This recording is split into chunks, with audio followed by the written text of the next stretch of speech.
अथातः कीर्तये वंशं पुण्यकीर्ते कुरुद्वः स्वायंभुवस्यापि मनोर्हरिरंशांश जन्मनः। तो इस अधर्म के वंशावली का संक्षिप्त वर्णन करने के उपरांत अब ध्रुव महाराज के चरित्र का या शुभारंभ हो रहा है। तो स्वयंभुव मनु के पुत्र प्रियव्रत और उत्तानपादो, प्रियव्रत और उत्तानपाद स्वयंभू मनु के दो पुत्र,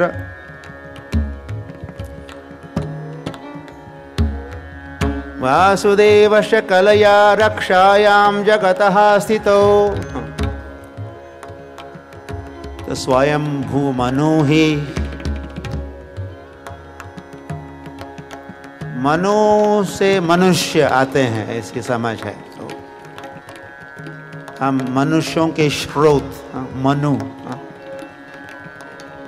लेकिन सर्वप्रथम तो मनु से जिन्होंने जन्म लिया वे दो पुत्र, तीन पुत्रियां भी।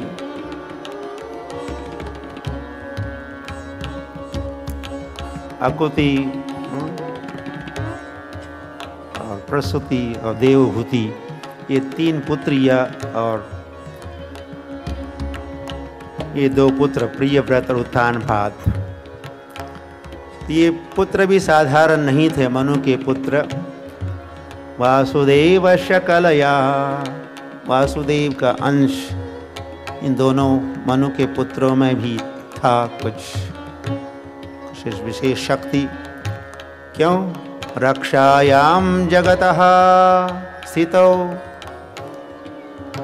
भगवान की ओर से वैसे क्षत्रिय रक्षा करते, रक्षा का के पालन, प्रजा का पालन करता राजा होते हैं, जो क्षत्रिय भी होते हैं, क्षत्रिय होते हैं। क्षतात्रायते इति क्षत्रियः। तो भगवान ने विशेष शक्ति दी है इन दो पुत्रों को। इन दोनों में से उत्तानपाद, जाये उत्तानपादस्य सुनीति सुरुचिस्तयोः। तो उत्तानपाद राजा की दो पत्नियां, एक सुनीति और सुरुचि। सुरुचि ही प्रेयसी, आप इस बात को जानते हो। राजा का अधिक प्रेम सुरुचि से था। पत्युर न इतरः यत्सुतो ध्रुवः। और दूसरी से उत्तानपाद अपना प्रेम नहीं था, जिसका नाम सुनीति था, उसी का पुत्र ध्रुव महाराज। और फिर एकदा, एक समय की बात है,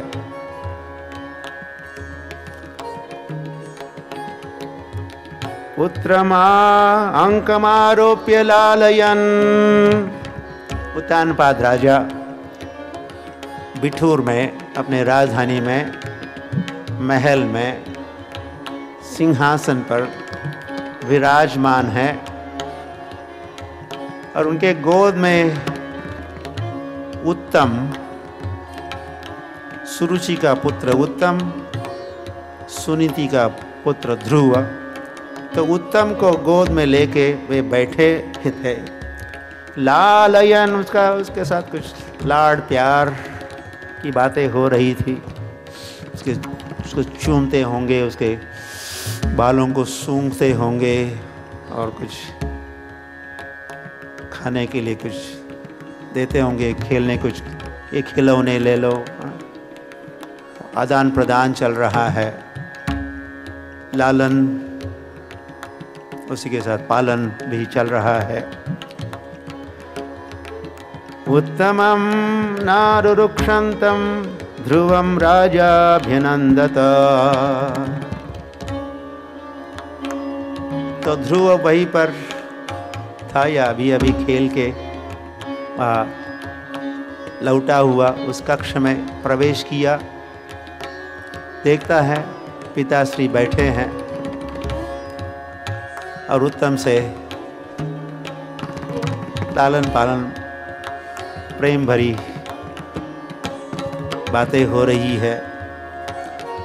स्वाभाविक है, ध्रुव महाराज ने सोचा कि मैं भी, मी टू, मैं भी, मुझे भी ले लो, मुझे भी गोद में लो। तथा चिकीर्षमाणं तम, तो मुझे भी लो, मुझे भी लो, बड़ा उत्कंठित था उस सिंहासन पर। और सिंहासन पर भी राजा के गोद में बैठने के लिए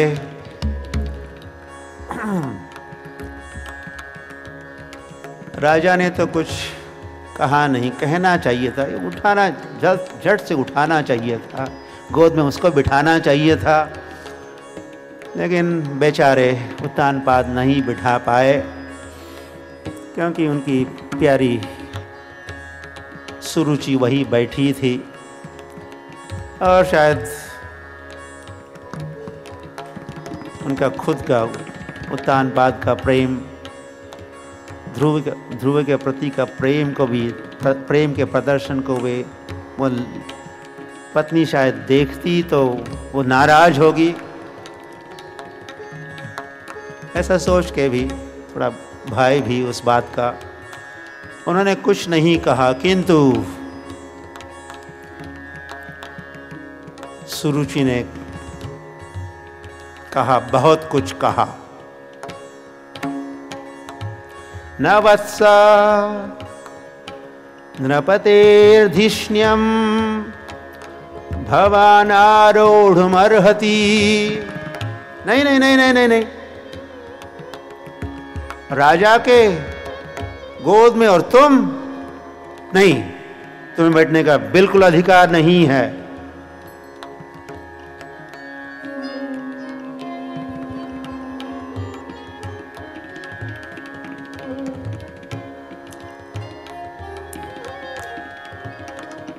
ध्रुव ने पूछा होगा, क्यों नहीं बैठ सकता मैं भी तो पुत्र हूं। हाँ, तो पुत्र होंगे सही, लेकिन न गृहीतो मया यत्वं कुक्षावपि नृपात्मजः। तुम राजा के पुत्र हो,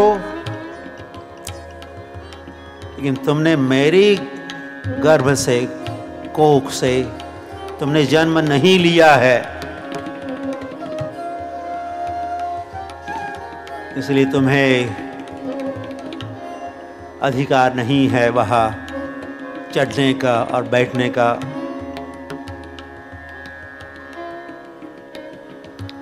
बालोसी, तुम बालक हो, तुम इन बातों को नहीं जानोगे। दुर्लभे अर्थे मनोरथः नूनं वेद भवान् यस्य। तुम्हारे लिए वो दुर्लभ है, यह संभव है वो स्थान प्राप्त करना, सिंहासन पर राजा के गोद में बैठना।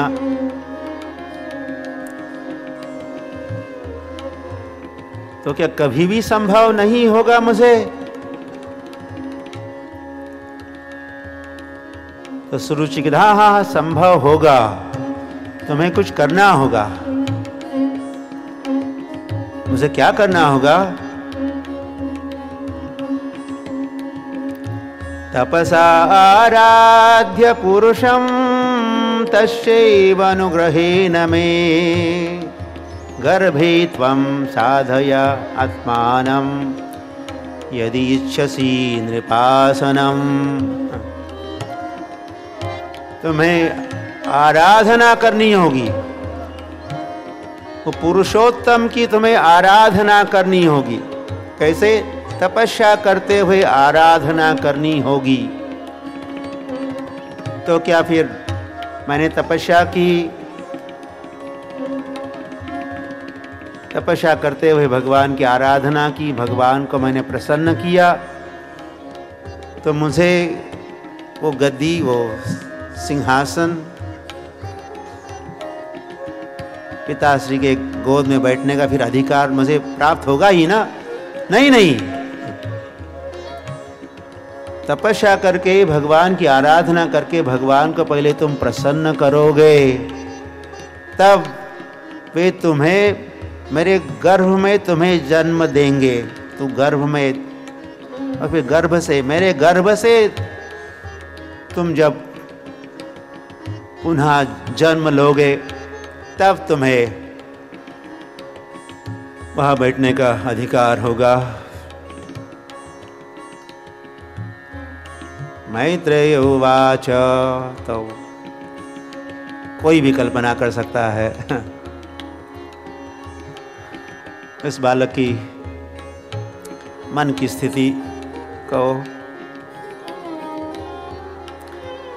दुरुक्ति विद्धः, उस विमाता सौतेली माँ के वे कड़वे वचन,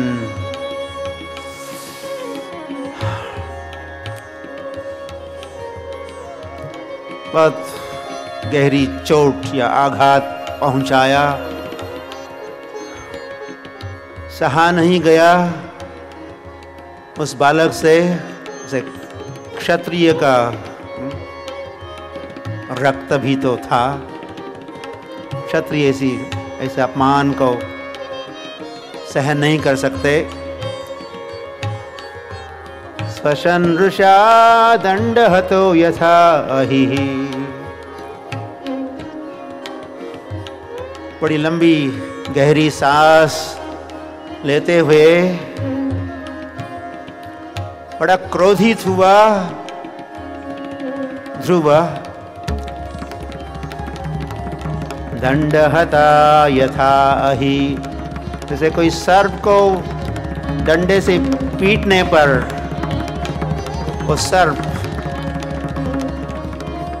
अपना फंड फैलाएगा और अपना क्रोध दर्शाएगा, वैसे ही हित्वा मिषन्तं पितरं सन्यवाचम जगाम मातुः प्ररुदन सकाशम। तो वहाँ से झट से ध्रुव महाराज निकल पड़ा, एक शब्द भी नहीं कहा, सीधे गया वहाँ पर जहाँ उसकी माँ सुनीति उसकी प्रतीक्षा में ही थी। निस्वसंतम स्फुरिता अधरोष्ठम, तो वह रो रहा है।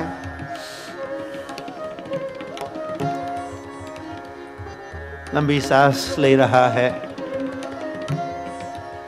और भागे दौड़े आ रहा है माँ की ओर। तो उसने, मैया ने झट से उठाया है बालक को और अपने गोद में बिठाया है। निशम्य तत्पौर मुखान नितांतम सा व्यथते यद्गदिदं सपत्न्या। तो इतने में ध्रुव महाराज भी कुछ कहने का प्रयास तो कर रहा है, लेकिन उसका गला तो गद हो उठा है। उसके लिए कहना बोलना भी मुश्किल हो रहा है। इतने में और कुछ महल के अन्य सदस्य अंतपुरवासी भी वहाँ पहुँच गए, जिन्होंने सारा ये दृश्य देखा और सुना भी था। कैसे ध्रुव महाराज गोद में बैठने का प्रयास और सौतेली माँ ने जो वचन कहे और ध्रुव महाराज सीधे वहाँ से आया तो कई सारे वहाँ पहुँचे और उन्हें सारी वार्ता सुनाई।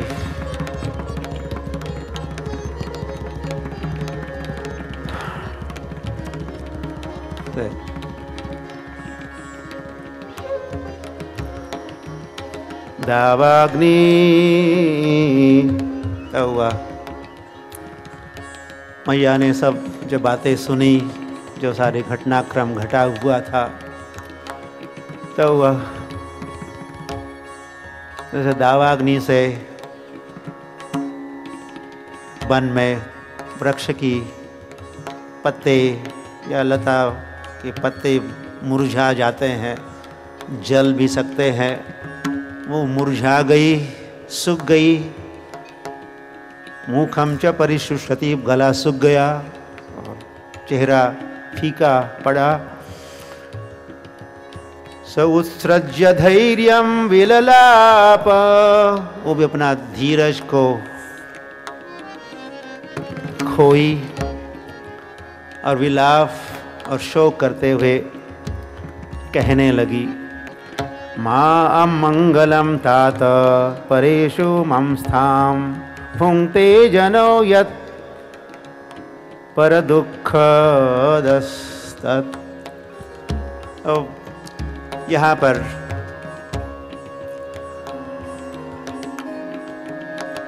ध्रुव महाराज की माँ उपदेश कर रही है।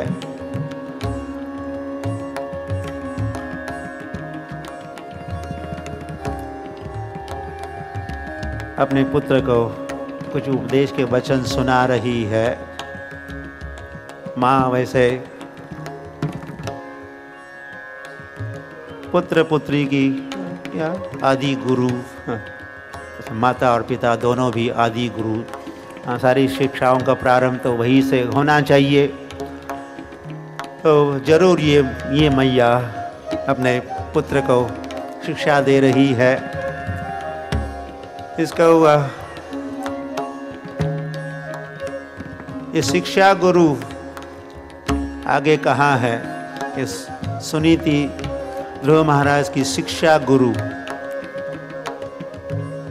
और वैसे सौतेली माँ सुरुचि, वो भी एक प्रकार से गुरु की भूमिका निभाई। उसने कुछ संकेत तो किया, आराधना करो, पुरुष की आराधना करो, तपस्या करो, भगवान को प्राप्त करो, प्रसन्न करो। ये जो वचन सौतेली माँ ने कहे, उसको वर्त्म प्रदर्शक गुरु कहते। वर्त्म प्रदर्शक, कोई संकेत करता, कोई मार्ग दिखाता है। कहता और कथा हो रही है, श्रीमद् भागवत कथा, ये पर्चा लो, ये एड्रेस लो, वहाँ पर पहुँच जाओ। रथ यात्रा होने वाली है, जन्माष्टमी है, गीता जयंती है, या गीता लो, मैंने तो नहीं पढ़ी लेकिन तुम पढ़ो। ऐसा कोई संकेत। तो ये वर्त्म प्रदर्शक, मार्ग दिखाने, मार्ग में थोड़ा लगाने वाले। हाँ, इधर जाओ, इधर से आगे बढ़ सकते हो। तो उसे और आगे बढ़ाया है सुनीति ने। कहते माँ अमंगलम तात, उस अपने सौतेली माँ का अमंगल नहीं सोचना, बुरा नहीं सोचना, उसका भी कल्याण हो,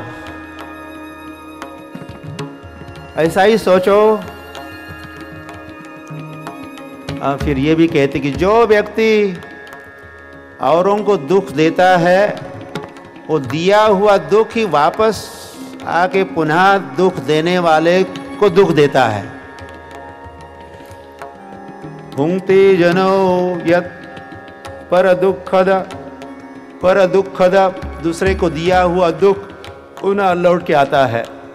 साइकिल कंप्लीट करके, और रिएक्शन की रिएक्शन, क्रिया की प्रतिक्रिया होती है। तो उसने तो तुम्हें दुख दिया, लेकिन तुम दुख नहीं देना, तुम अमंगल नहीं सोचना। सर्वे सुखिना भवन्तु, ऐसा सोचो, सर्वे सुखिना भवन्तु, सर्वे सन्तु निरामयः, सर्वाणि भद्राणि पश्यन्तु, न क्वचित् दुःखभाग् भवेत्। ये वैसे हमारे धर्म के, वेदों के ये वचन है, ये विशाल दृष्टि, औरों का कल्याण का विचार, औरों के मांगल्य का विचार।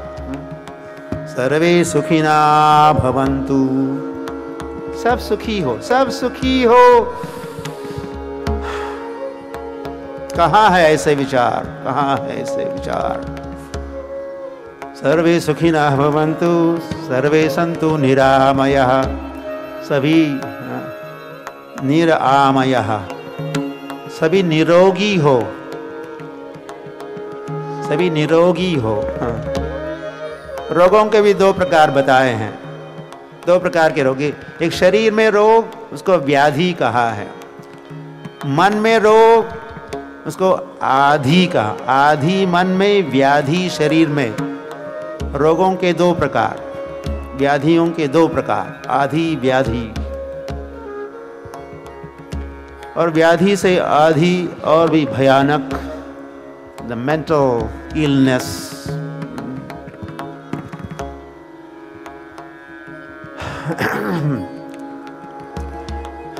तो फिट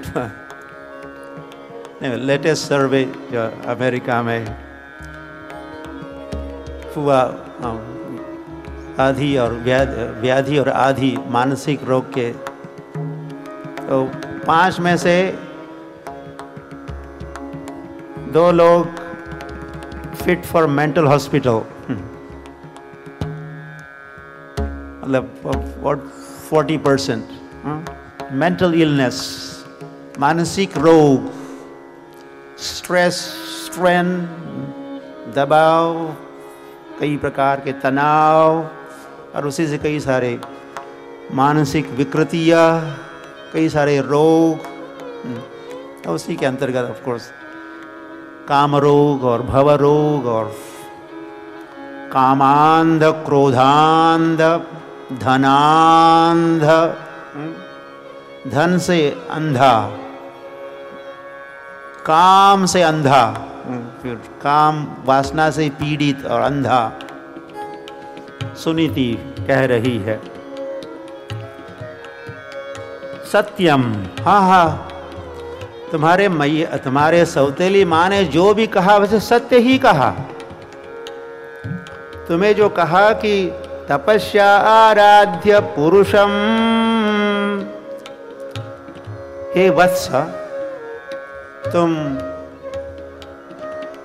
पुरुषोत्तम आदि पुरुष भगवान की तपस्या करके आराधना करो, ये जो बात कही सत्य ही कही है।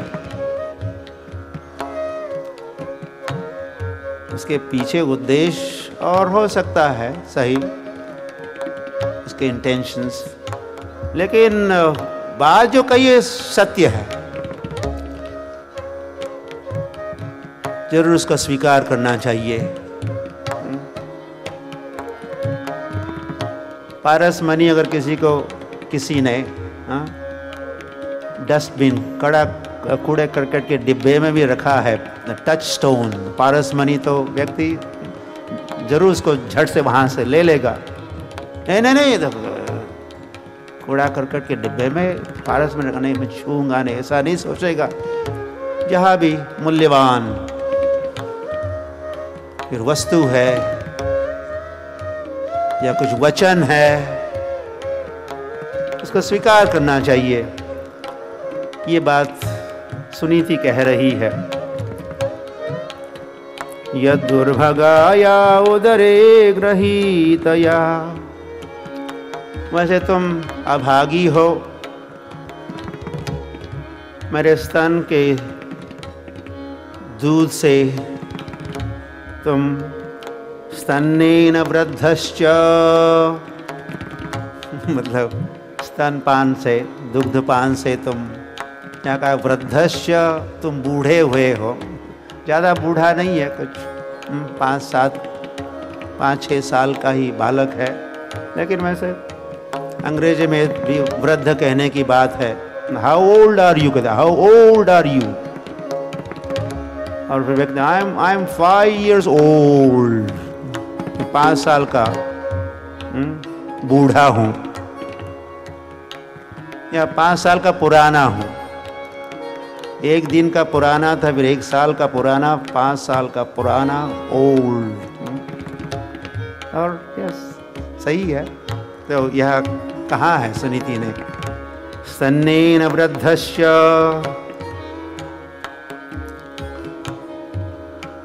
लेकिन मेरे जो पति देव है, भार्येवा ओढ़ुम इडस्पतिम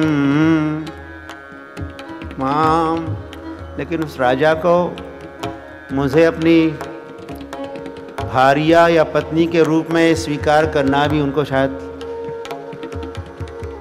लज्जा की बात है। शायद मुझे वो दासी भी नहीं समझते होंगे।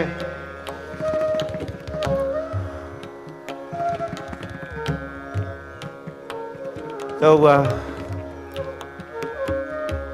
तो सही कहा है, स्थान प्राप्त करना है तो हे पुत्र, हमारे सौतेली माँ ने जो बातें कही है, आतिष्ठ, वैसे ही करो तुम। विमत्सरस्त्वम, द्वेष भाव को छोड़ो, द्वेष नहीं करना। उसने द्वेष किया तुम्हारा, लेकिन तुम्हें द्वेष नहीं करना होगा। द्वेष से मुक्त होके, मात्सर्य के विचारों से मुक्त होके, क्योंकि समात्रा यद अव्यलिकम, उन्हें सत्य कहा है, तुम्हारे फायदे की बात उसने कही है। उसे ईर्ष्या मत करना, उसे द्वेष नहीं करना। से भगवान का भक्त बनना है, भगवान को प्रसन्न करना है। तपस्या करके तो मन की तपस्या, शारीरिक तपस्या, मानसिक तपस्या, वाचिक तपस्या, तपस्या के भी ये 3 प्रकार है। तो मन की तपस्या करने से मन शुद्ध होगा।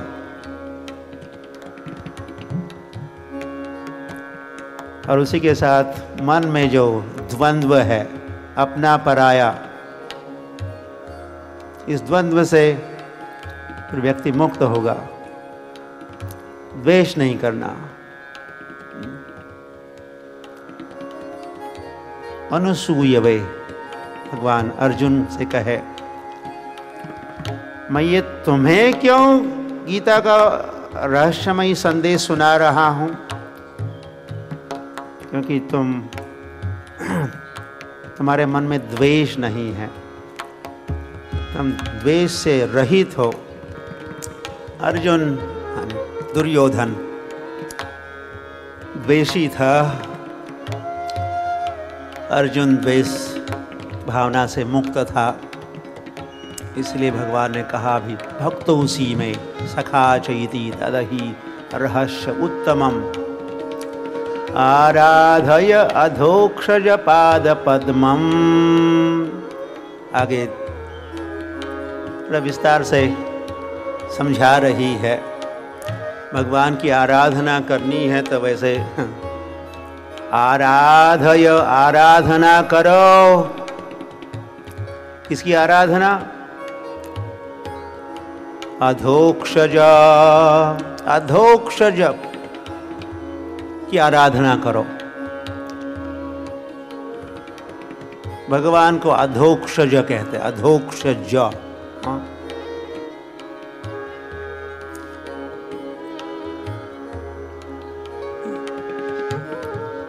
अधः मतलब नीचे, अक्ष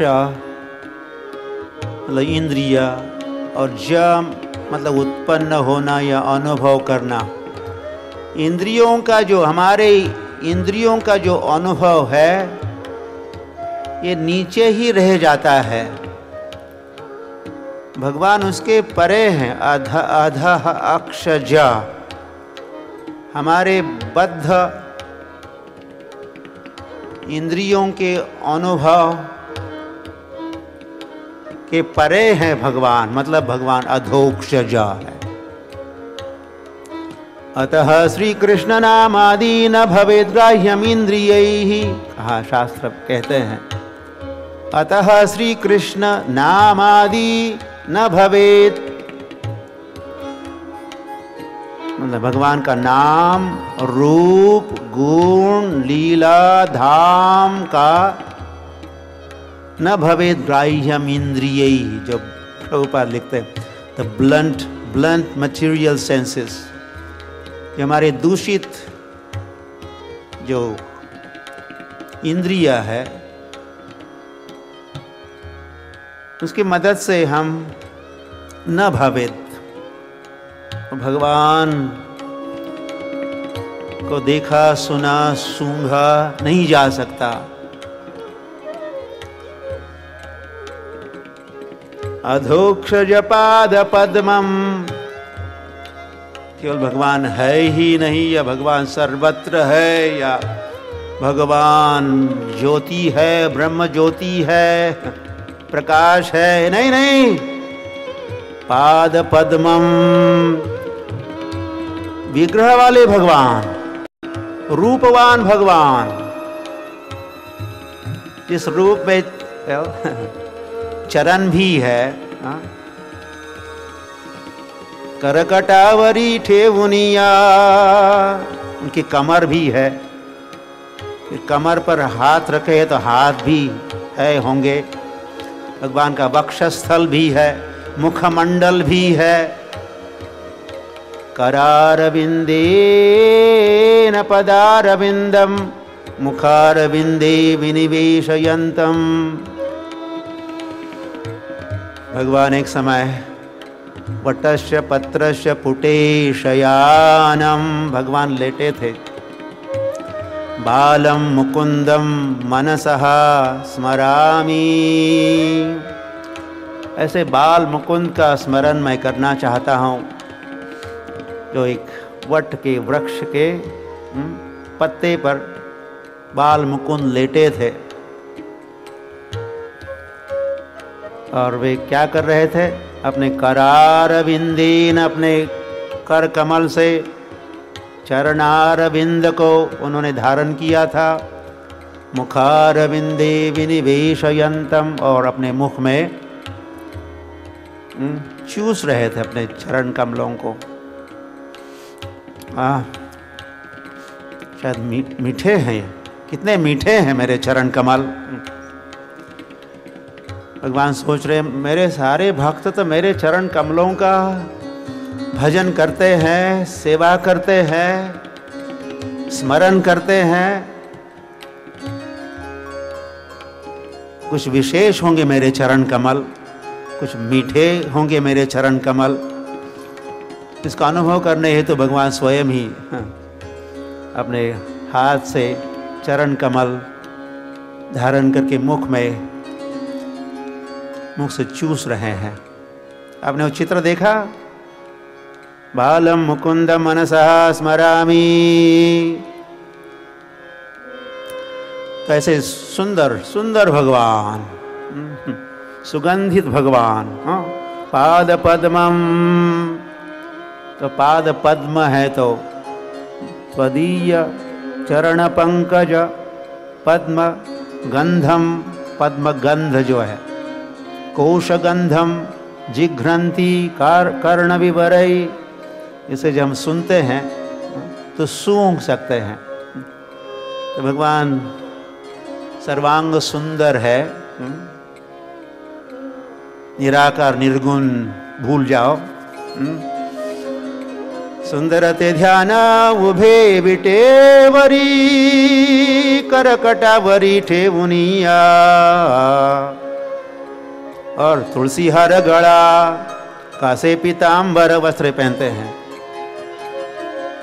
अवड़े निरंतर हे ची ध्यान मकर कुंडले तळपती श्रवणी कंठी कौस्तुभमणि विराजित।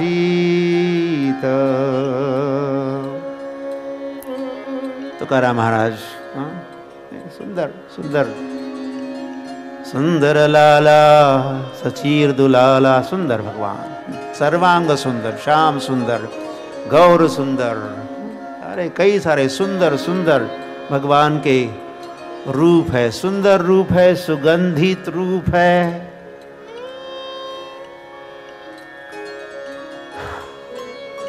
चैतन्य महाप्रभु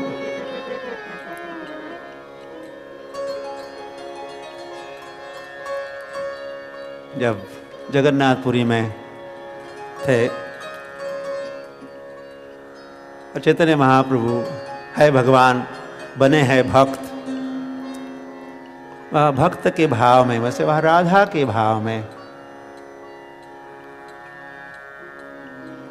रात्रि के समय चांदनी रात है, तो चैतन्य महाप्रभु भगवान को खोज रहे हैं, कहाँ है भगवान। तो जब वो खोज रहे थे भगवान को, तो वह से गंध अपने नासिका से, ये सुगंध कहाँ से आ रहा है? तो भगवान का सुगंध, भगवान के अंग से उत्पन्न होने वाला, निश्रित निकलने वाला सुगंध को वो सूंघ रहे थे। तो जिस ओर से श्रुतिवात नीतम, यह वह साक्षात सुगंध आ ही रहा था, जिस दिशा से वहाँ दौड़ते, वहाँ खोजते, फिर वहाँ से और किसी दिशा से सुगंध इधर होंगे अभी, तो वहाँ दौड़ते, कहाँ है कृष्ण, हरे कृष्ण कृष्ण कृष्ण हरे हरे, हरे राम राम राम हरे हरे। इन मंत्रों का उच्चारण करते हुए, नृत्य करते हुए, कृष्ण के अंग से निकलने वाले वो सुगंध का स्रोत, भगवान का रूप खोजने के उद्देश्य से दौड़ते रहते थे श्री कृष्ण चैतन्य महाप्रभु सारे जगन्नाथपुरी भर में। आराधय, ऐसे ऐसे भगवान की आराधना करो। आराधय अधोक्षज पाद पद्मम यदि इच्छसे ध्यान आसन उत्तमो यथा। तो उत्तम तुम्हारा जो भ्राता सौतेला भाई है, उसके जैसा आसन तुम प्राप्त करना चाहते हो तो आराधय यशांघ्रि पद्मं परिचर्य विश्व।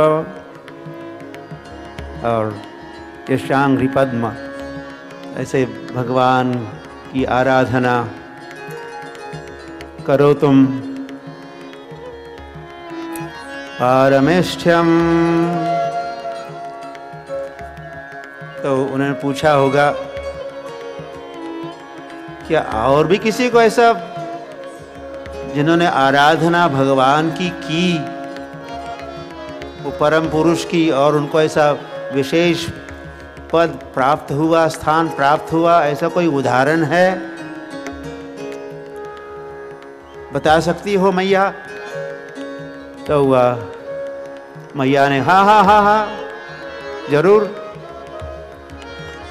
ब्रह्मा जी का उदाहरण दे रही है। यशांघ्रि पद्म परिचर्या, उनके चरण कमलों की आराधना, स्मरण, ध्यान, धारणा, तपस्या ब्रह्मा ने की। ब्रह्मा जिस पद्म पर जन्मे थे वही 1000 वर्ष, वो भी स्वर्ग के 1000 वर्षों तक वे बैठे रहे। ध्यानावस्थित तद्गतेन मनसा पश्यन्ति यं योगिनो। योगी जैसे ध्यान मुद्रा में बैठे रहे और तपस्या की और शुद्ध हुए वो तपस्या से। यस्मात् सौख्यम ब्रह्म सौख्यम त्वम अनंतम, तपस्या की जो दिव्य तपस्या थी, तो दिव्य तपस्या शुद्ध स्वच्छ बनाती है अपने चेतना को, हमारे अंतःकरण को, अंतःकरण को। एक पर्दा है, जैसे पटल, चेतना का पटल, स्क्रीन, जैसे हमारे टेलीविज़न का स्क्रीन होता है, तो हमारे हृदय में हमारे चेतना का, अंतःकरण का एक पर्दा है। उस पर अगर धूल है तो कुछ नहीं दिखाई देगा, लेकिन तपस्या से धूल से मुक्त होगा वो स्मृति पटल भी जिसको कहा है। और फिर भगवान का मिलन दर्शन भी संभव है। तो ब्रह्मा जी को भगवान मिले, शेक हैंड हुआ, शेक हैंड भगवान के साथ, और वरदान भी दिया। पारमेष्ठ्यम, सर्वोच्च जो इस ब्रह्मांड में सर्वोच्च जो स्थान है वो ब्रह्मा का सत्यलोक, स्वर्ग से भी ऊंचा है। पारमेष्ठ्यम, और यह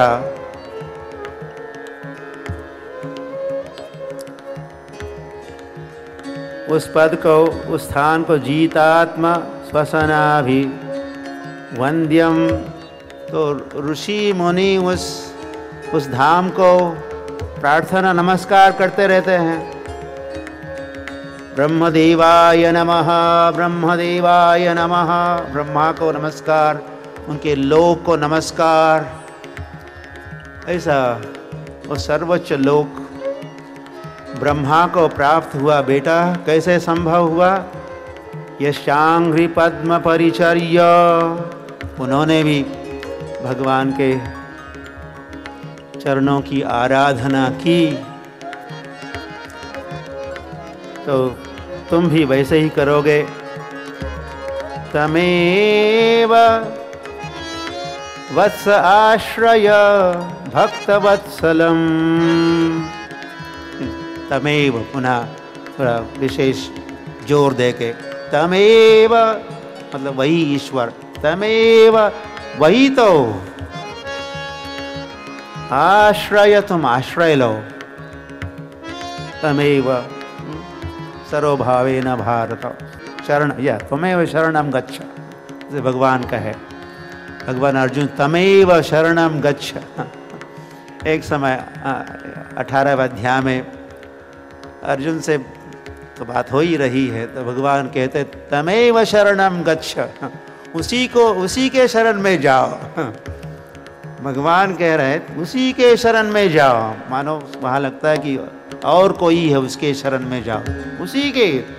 तमेव शरणम गच्छ सर्वभावेन भारत, ये वचन कहा और फिर कुछ वचनों के उपरांत फिर भगवान मामेकम शरणम व्रज, मेरी शरण में आओ। तो वहाँ कहा तमेव शरणम गच्छ। अब फिर आगे अंत में फिर आगे भगवान नहीं कहे मामेकम शरणम व्रज। तो वही बात, भगवान की बात